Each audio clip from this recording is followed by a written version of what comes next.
Bonjour tout le monde, me voici aujourd'hui de nouveau avec Sébastien. Bonjour. Tu es géobiologue et on va parler aujourd'hui du bilan de la maison en géobiologie. Comment ça se passe? Alors le bilan de l'habitat. Donc je vais chez les gens bien sûr et puis donc alors ce qui se passe c'est que je vais là par exemple nous avons un exemple d'un habitat qui fait 90 mètres carrés. Mon premier travail c'est de faire le plan. Donc je prends, sauf si la personne me fournit un plan d'architecte, oui. Donc je prends un mètre laser et puis je repère toutes les pièces, l'épaisseur des murs, les endroits des fenêtres, c'est très long. Un bilan comme ça, 90 mètres carrés, il faut compter environ 10 heures de boulot, 10 heures de travail.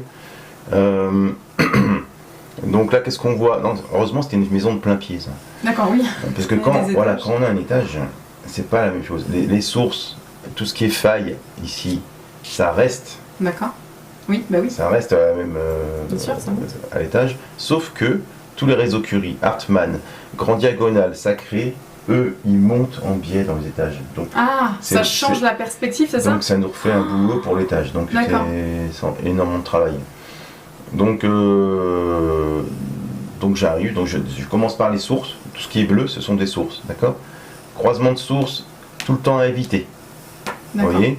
Parce que ça crée des tumeurs, entre autres. D'accord. Donc pas ici, voilà.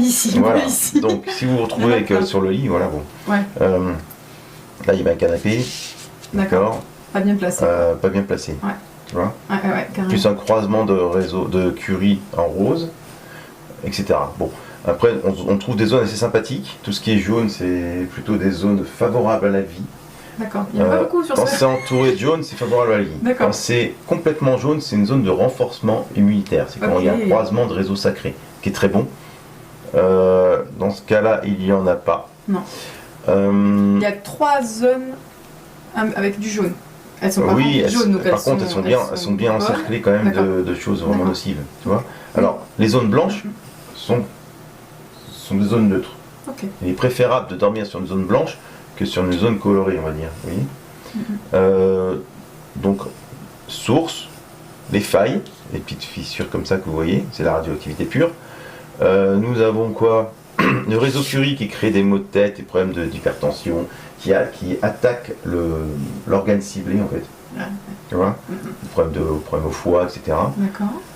Cheminée aussi. Et il y a aussi cheminée cosmétellurique. Dans ce cas-là, il y en a une là, mais il y en a une ici aussi, je sais. D'accord, ok.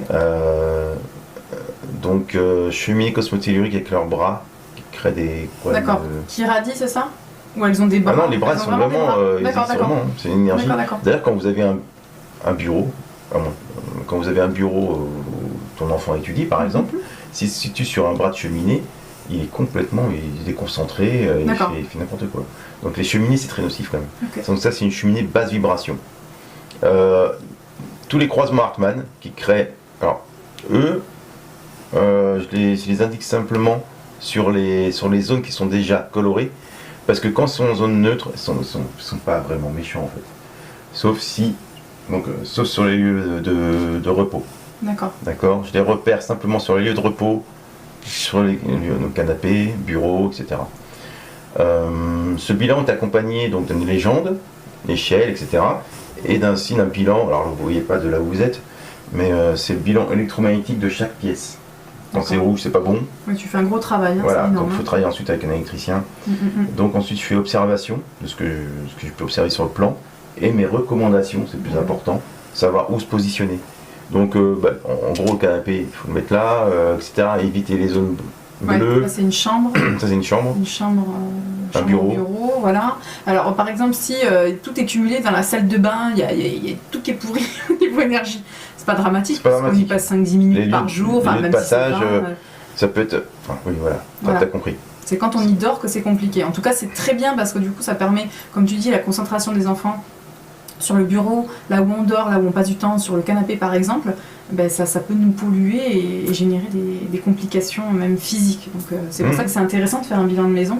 Voilà. Dans les bureaux aussi, bureau de travail, à mon bureau où je travaillais, même dans notre lieu de j'avais une cheminée travail, comme ça qui se positionnait justement sur un bureau, et la personne qui était sur ce bureau, H24, mais il était complètement pas concentré, pas à fond dans son boulot. Dispersé. Le jour où on a bougé le bureau de place, enfin le jour, peut-être une semaine après, il s'est mieux adapté. D'accord. Tu vois, il était mieux. C'est comme en Feng Shui, c'est un peu lié aussi au Feng Shui. Hein. Bien sûr. Quand on est dos à une porte, au Feng Shui, on se sent agressé. Tu vois, ah oui, le bureau faut se mettre face à la porte. Exactement. Bon. Tout est un peu lié hein, dans le bien-être. C'est vrai, on s'y retrouve. Très bien, merci beaucoup Sébastien pour ces informations. Merci à vous de nous avoir écoutés. On vous dit à bientôt.